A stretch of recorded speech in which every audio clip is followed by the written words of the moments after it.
In front of strangers, he called her useless, a curse, and a disgrace to his name. He threw her out of the mansion, leaving her with nothing but the clothes she wore and a broken heart. The wedding day arrived in grand fashion. The cathedral chosen for the ceremony was draped in white roses, golden ribbons, and crystal chandeliers. Hundreds of guests, including politicians, business moguls, and media houses, gathered to witness the spectacle. Richard stood at the altar, beaming with pride, his suit tailored to perfection, his bride-to-be glowing in an ivory gown beside him. He whispered to his best man, "Wait until Anita walks in. Today, she'll finally realize what she lost." He smirked, already savoring the moment of her disgrace. Richard Okafor had always been known in the city as a man who valued wealth and social status above all else. Born into a moderately rich family, he rose to prominence through cunning deals and ruthless ambition. To him, love was never about loyalty or sacrifice. It was about power, image, and convenience. When he first married Anita, a beautiful but humble schoolteacher, many of his friends mocked his choice, claiming he could have done better by marrying into a wealthier family. At first, Richard ignored them, blinded by Anita's charm and kindness, but soon, those whispers began to plant seeds of contempt in his heart. Anita was the opposite of Richard in every way. She was gentle, compassionate, and fiercely loyal to her husband. She gave up her dreams of pursuing a master's degree in literature just to support his ambitions. She stood by him when he was still climbing the ladder of success, often working 2 jobs to keep food on the table. When Richard finally struck gold in a major business deal, she thought it was the beginning of their joy together. But instead of growing closer, Richard grew arrogant. He began surrounding himself with the rich, mocking Anita's simple ways, and slowly distancing himself from the woman who once gave everything for him. The breaking point came when Anita struggled to conceive within the first year of their marriage. The whispers returned, this time crueler. Richard's friends and business associates mocked him, saying, "What use is a wife who cannot give you an heir?" Anita wept in silence, enduring the shame, while Richard grew colder each day. Rather than defend her, he fueled the gossip, claiming that she was barren. He never joined her for medical appointments, nor cared to know the truth. Unknown to him, Anita had actually conceived, 3 lives growing within her, but due to stress and neglect, she kept her pregnancy hidden until the right time. Instead of waiting, Richard humiliated Anita. One night, after a lavish party with his elite friends, he told her bluntly that their marriage was over. In front of strangers, he called her useless, a curse, and a disgrace to his name. He threw her out of the mansion, leaving her with nothing but the clothes she wore and a broken heart. Anita begged, not for herself, but for the memory of the love they once shared. But Richard was deaf to her cries. Within weeks, he filed for divorce, spreading rumors across the city that Anita was barren, unfaithful, and cursed by the gods. The shame nearly killed her, but deep inside, she carried a secret that would one day shake his world. Anita relocated quietly to another city, far from the poisonous whispers. There, she gave birth to 3 beautiful girls, triplets who carried their father's sharp eyes, his tall frame, and even his smile. She named them Amara, Adana, and Angela, vowing never to let bitterness poison her love for them. Raising triplets alone was no easy task. Anita worked tirelessly, teaching in the day and sewing clothes at night to provide for them. Her pain turned into strength, and her tears became determination. The girls grew into radiant children, gifted in intelligence, music, and art, becoming the pride of everyone around them. Anita's quiet strength made her blossom into the woman Richard never believed she could be. Meanwhile, Richard's life took a different turn. With his newfound wealth, he surrounded himself with glamorous women, expensive cars, and business associates who only valued him for his money. He remarried briefly, but the union crumbled when his second wife discovered his arrogance and infidelity. Scandals followed him, but Richard used money to silence the noise. He longed for legitimacy, to climb higher into the circles of the truly powerful. That opportunity came when he met Clara, the daughter of a wealthy senator. She was young, elegant, and came from a family that would secure Richard's place among the elite. For him, it wasn't love, it was strategy. When the engagement between Richard and Clara was announced, it became the talk of the city. Newspapers praised Richard for finally choosing wisely. The senator's family poured millions into the preparations, ensuring the wedding would be the grandest event of the year. Richard basked in the attention, but a thought lingered in his mind. Anita. The image of her being mocked still brought him twisted satisfaction. But he wanted more. He wanted her to see his glory, to watch him marry into power while she sat in shame. Out of cruelty, he sent her a wedding invitation, certain that she would either ignore it or show up pitifully dressed, begging for attention. When Anita received the invitation, her heart pounded. For a moment, painful memories returned. The insults, the abandonment, the humiliation. But as she looked at her 3 daughters playing in the garden, strength filled her spirit. She realized this was no longer about her pain, but about showing the world that she had risen beyond his cruelty. She accepted the invitation silently, planning her appearance with the dignity of a queen. For years, she had worked hard, saved diligently, and through a friend's connection, invested in small businesses that flourished. She was no longer the helpless woman Richard had discarded. She was a mother, a survivor, and soon, a revelation. The wedding day arrived in grand fashion. The cathedral chosen for the ceremony was draped in white roses, golden ribbons, and crystal chandeliers. Hundreds of guests, including politicians, business moguls, and media houses, gathered to witness the spectacle. Richard stood at the altar, beaming with pride, his suit tailored to perfection, his bride-to-be glowing in an ivory gown beside him. He whispered to his best man, "Wait until Anita walks in. Today, she'll finally realize what she lost." He smirked, already savoring the moment of her disgrace. But outside the cathedral, heads began to turn. The roar of a luxury engine echoed across the street as a sleek black Rolls-Royce Phantom rolled up to the entrance. The chauffeur, dressed in immaculate uniform, stepped out and opened the door. Gasps erupted among the crowd as Anita emerged, wearing a flowing emerald green gown that shimmered in the sunlight. Her hair was styled elegantly, her jewelry modest yet regal. She looked nothing like the broken woman Richard had abandoned. She looked like royalty. The murmurs grew louder as 3 little girls stepped out behind her. Identical triplets, dressed in matching silk gowns, holding Anita's hands as they walked. Their smiles were radiant, their presence commanding. What struck everyone most was their resemblance to Richard.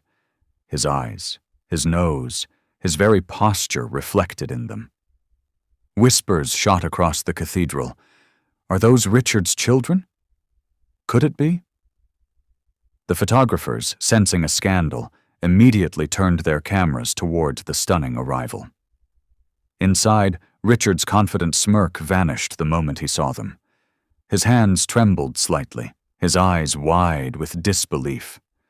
The whispers reached the bride's family, who looked at him suspiciously. Clara tugged at his arm, whispering, "Richard, who are those girls? Why do they look like you?" He tried to compose himself, but the sweat on his forehead betrayed him. For the first time in years, Richard felt powerless. The plan he had crafted to disgrace Anita had just exploded in his face. Anita walked with slow, deliberate steps, her daughters flanking her like little princesses. Each step echoed dignity, revenge, and triumph. When she reached the front pew, she did not bow her head or cry. Instead, she met Richard's eyes with calm confidence, a faint smile playing on her lips. It was the kind of smile that said, "The disgrace you planned for me has become your downfall." The guests could feel the tension, the air thick with curiosity and judgment. The ceremony continued, but the atmosphere had shifted. The whispers overshadowed the vows, and the bride's family exchanged uneasy glances. The senator, Clara's father, leaned over to his wife and muttered, "If those are his children, he's been hiding a scandal from us." Clara herself grew pale, realizing her perfect groom might have deceived her family. Richard stuttered through his vows, his once proud voice cracking under the weight of the truth staring him in the face. When the priest asked if anyone had objections to the union, the silence was deafening. No one stood to speak, but all eyes shifted toward Anita and her daughters. She did not rise, she did not shout. She simply adjusted her daughters' gowns and let their resemblance to Richard speak louder than any words could. That unspoken truth was more powerful than any accusation. Richard, humiliated and exposed, stood trapped in his own pride. By the end of the ceremony, the grand wedding Richard had dreamed of turned into whispers of scandal. Guests left murmuring about the triplets, the resemblance, and Richard's betrayal. The bride's family withdrew their warmth, their smiles stiff, their trust broken. Reporters swarmed outside, eager to capture Anita and her daughters, ignoring Richard and Clara. What was meant to be Richard's day of triumph had become Anita's silent victory. As Anita stepped back into the Rolls-Royce with her daughters, she did not look back. She had no need for confrontation, no desire for revenge beyond what had already unfolded. Her silence had spoken volumes. The world now knew the truth. The woman Richard had called barren was the mother of his 3 beautiful daughters, and the man who had cast her aside was nothing but a coward drowning in his own lies. Richard stood at the cathedral steps, watching the Rolls-Royce drive away, his heart sinking. For the first time, he realized he had not only lost Anita, but also the chance to be part of his daughters' lives. His arrogance had robbed him of love, family, and dignity. Clara slipped her hand away from his grasp, her face filled with cold betrayal. The very empire Richard had built on pride and deceit had crumbled in a single moment. In the weeks that followed, Anita's story spread like wildfire. She became a symbol of resilience, a woman who rose from humiliation to dignity, without bitterness. Her daughters blossomed further, admired as gifted children from a strong lineage. Richard, on the other hand, faced business losses as his reputation faltered. Investors withdrew, the senator's family distanced themselves, and his so-called friends vanished. The man who once thought himself untouchable was left in ruins. And so Anita's triumph was not in loud accusations or revengeful outbursts. It was in her grace, her silence, and her daughters. She taught the world that dignity could outshine disgrace, that time reveals the truth, and that no one who builds on cruelty can escape the day of reckoning. She closed that chapter of her life not with bitterness, but with peace, holding the hands of her daughters as they walked into a future brighter than anything Richard could ever have given them. The scandal from the wedding spread across the city like wildfire. Newspapers carried bold headlines. "The woman he called barren arrives with triplets at ex-husband's wedding." Blogs and television stations replayed clips of Anita stepping out of the Rolls-Royce with her daughters, turning her into a symbol of strength and poetic justice. Meanwhile, Richard's image crumbled overnight. The powerful families he had worked so hard to impress began to distance themselves, unwilling to be associated with a man whose arrogance had publicly disgraced a senator's daughter and shattered a supposed alliance. Clara was devastated. The fairy tale she had dreamed of had collapsed in front of the whole nation.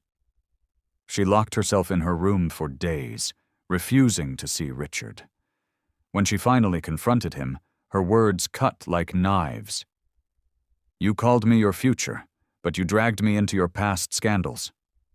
You didn't even have the decency to tell me you fathered children." Richard stammered, trying to explain that he had not known Anita had given birth, but Clara's father was unmoved.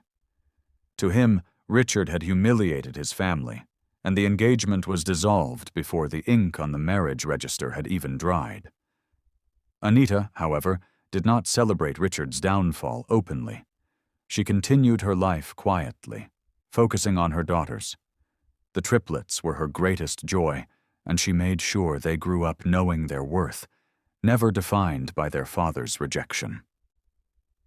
Amara loved painting, her strokes capturing emotions beyond her years. Adana had a voice that could move people to tears, her singing often silencing entire gatherings. Angela was brilliant with numbers, solving complex problems that baffled adults.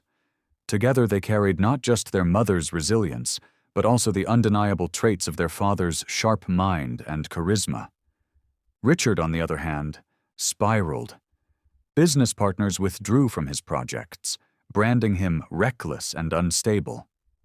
His mansion, once filled with parties and laughter, grew silent. The senator's family used their influence to ensure his contracts were terminated, and his so-called friends stopped answering his calls. His wealth began to dwindle, and with it, the pride that had once been his armor. For the first time in his life, Richard tasted loneliness, and in that silence, the memory of Anita haunted him. One evening, unable to bear the weight of his shame, Richard drove past Anita's neighborhood. He parked from a distance and watched as his daughters played in the yard, their laughter filling the evening air. Anita sat nearby, sewing while keeping an eye on them. The scene pierced his heart. This was the family he had thrown away, the joy he had traded for pride. For the first time, tears burned his eyes, and he whispered, "Those should have been my moments too." But he knew it was too late. Anita had built a fortress around her heart, and the girls were no longer his to claim. The media, however, would not let the story die. Interviews were requested.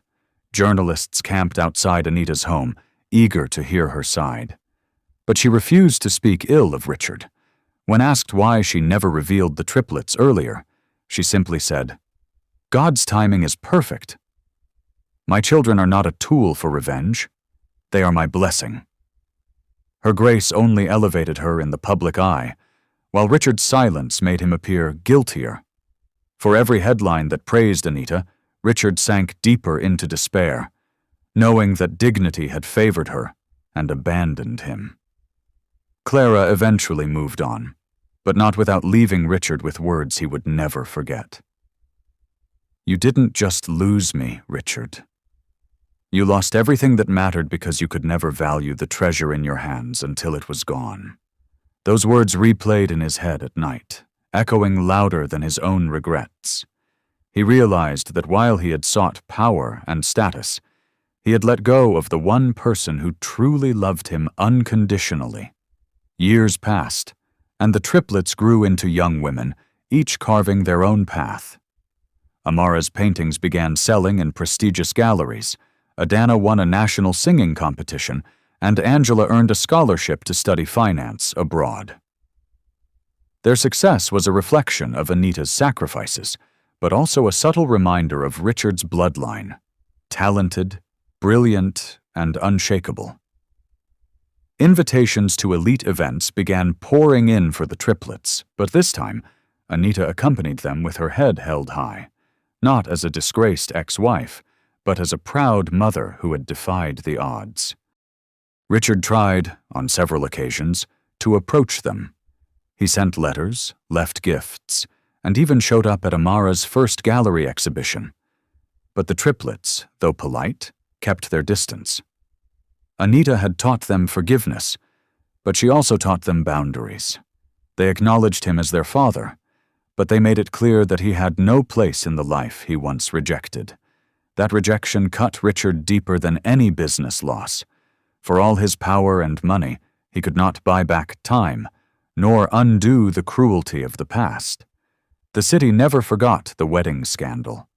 For years, people would retell the story of how the man who sought to disgrace his ex-wife ended up disgraced himself. Anita's Rolls-Royce entrance with her triplets became a legend, told in whispers at parties and boardrooms alike. To some it was gossip, to others it was a moral lesson, that pride goes before destruction, and that the heart one breaks today might be the very hand needed tomorrow. Anita, however, never let the bitterness consume her. She raised her daughters to be compassionate, teaching them that even though their father failed them, they must never let hate define their story. When the triplets once asked why she never spoke harshly of him, she replied, "Because bitterness is a prison, and I refuse to live in chains." We are free, and our future is brighter when we walk in forgiveness. That wisdom shaped the girls into women of substance, admired not just for their talents, but also for their character. Richard, old and weary, eventually lost much of his fortune. His mansion was sold to pay debts, and his name carried more pity than respect. In his solitude, he realized that all the wealth in the world could not compare to the warmth of family, the laughter of children, and the loyalty of a loving wife. He often replayed the day of his wedding in his mind, not because of Clara, but because of Anita's entrance. That moment haunted him, her grace, her silence, her victory. It was the day he truly lost everything. One final attempt came when Richard fell gravely ill. Weak and bedridden, he requested to see Anita and the triplets. Out of compassion, Anita agreed, bringing her daughters with her. When they entered his small, dimly lit room, Richard burst into tears. "I destroyed myself," he whispered, his voice breaking. "You were the treasure of my life, and I was too blind to see it." Anita held his hand, her eyes calm but firm.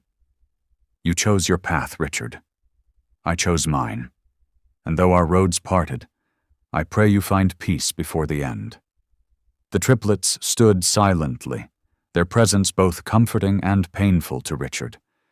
He tried to apologize, tried to claim them as his legacy, but they gently reminded him that legacies are built with love, not abandonment. They left that day without anger, but with closure. Richard passed away weeks later, a lonely man remembered not for his wealth, but for the lesson his downfall had taught the world. Anita and her daughters carried on, their lives a testimony to resilience, dignity, and the quiet power of justice. They proved that sometimes the sweetest revenge is not loud or bitter. It is rising higher when others expect you to fall. The Rolls-Royce, the triplets, and Anita's grace remained etched in the city's memory as the story of a woman who turned disgrace into triumph. And in the end, Anita's greatest victory was not that Richard fell, but that she and her daughters soared.